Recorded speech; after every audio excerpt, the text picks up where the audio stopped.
So this really draconian law recently passed in Kansas from Advocate.com. Kansas governor passes law requiring ID to view acts of homosexuality online. The governor of Kansas recently vetoed an anti-LGBTQ plus bill while simultaneously letting a law pass requiring ID to view acts of homosexuality, quote unquote. Democratic Governor Laura Kelly issued vetoes Friday against a ban on gender-affirming care for minors, as well as two anti-abortion measures. She also let pass without her signature a law requiring age verification to view content quote-unquote harmful to minors. Under Kansas criminal law, material harmful to minors includes nudity and sexual content, which is defined in part as acts of masturbation, homosexuality, or sexual intercourse. The law, which will go into effect on July 1st, requires users to share their government-issued identification in order to view adult content. Websites can be fined up to $10,000 for each instance a minor accesses their content, and parents are allowed to sue for damages of at least $50,000. I already know what some people may be saying. Well, this law clearly defines sexual content as depictions of sexual intercourse or masturbation. Why do you have an issue with restricting minors on viewing that kind of content? Because if a minor is viewing content they're not supposed to be viewing, especially if they're a little kid, that is a failure on the part of the parents, not the state. It's like that law Louisiana passed last year where you have to showcase your state-issued ID just to watch porn. They use the same rationale with that law. We're just protecting the kids. We don't want them to view this sexual content. Well, there are already plenty of tools out there for parents to restrict this kind of content in the household, like parental control software that restricts what kind of websites a child can view. And I guess hot take for the fundamentalist, but when it comes to teenagers, I honestly can't give a fuck less if they're watching porn. I'm sorry, if you have a teenager, they know what sex is, and I'm sure they're finding ways to circumvent whatever you put in place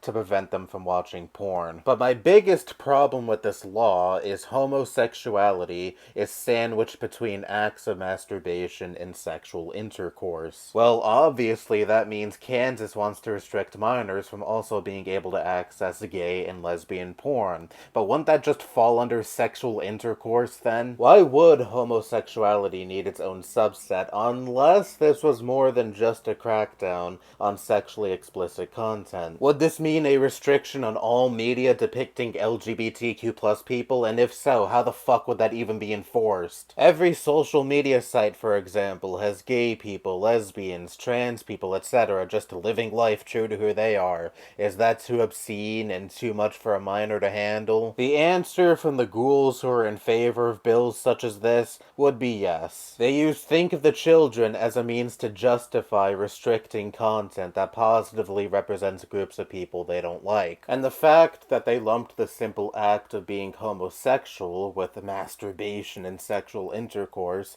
just says it all. They want to make simply being homosexual synonymous with degeneracy and sexual deviancy. It's all an attempt to get the general public to view LGBTQ plus people as abnormal and taboo, when in reality homosexual people are just like any straight person, except they have a different sexual preference. And I am so sick of conservatives treating homosexuality like it's this extreme, taboo, hypersexual thing that kids should not know about. You can't tell kids about gay people. They shouldn't be exposed to such hypersexual acts at such a young age. What are these LGBT-friendly kids shows telling kids 9 times out of 10? Or open-minded parents telling kids 9 times out of 10? There are some men out there who like other men. There are some women out there who like other women. There are some people out there who like both men and women, etc. And so long as no harm is being imposed on anyone, these feelings are completely valid. Yes, of course, non-straight sex is a common component to being gay, lesbian, bi, etc. But guess what? Straight sex is a common component of a straight relationship too. And yet so many adults tell little boys from such a young age someday you're gonna get married to a beautiful woman and start a family with her, or for little girls someday you're gonna get married to a beautiful man and start a family with him. Where is that family they're going to come from? It's not gonna come from the stork, I'll tell you that much. Being gay or lesbian or bi, etc. is just one component to a person, much like being straight is just one component to a person. It's not this big, scandalous, hypersexual taboo that skews so far away from a straight person being attracted to another straight person. The attraction is all the same. We're hardwired to be attracted to other humans, mate with them, just sprinkle in the intimacy stuff we socially constructed. And also, one more thing, fuck Laura Kelly, the Democratic governor who let this shit skate by without any interjection or even her signature. She also recently vetoed an anti-trans bill that would have banned gender-affirming care for trans youth and said this divisive legislation targets a small group of Kansans by placing government mandates on them and dictating to parents how to best raise and care for their children. I do not believe that is a conservative value, and it's certainly not a Kansas value. Yeah, fuck you and your lip service. You vetoed this bill, but let another horrible bill slide by, likely to appease all of the conservative politicians and conservative voters in your state, because even though you're a Democratic governor, Kansas is a red state. As if the LGBT community is just this benign group of people you can just throw under the bus for the sake of political brownie points from the other side of the aisle. Ineffectual Democrats in action, folks. Anyway, always remember shit like this whenever conservatives screech about free speech and free expression. They only care about quote-unquote free speech and free expression when it benefits themselves and groups of people they approve of. But when it comes to the other side of the political aisle and groups of people they disapprove of,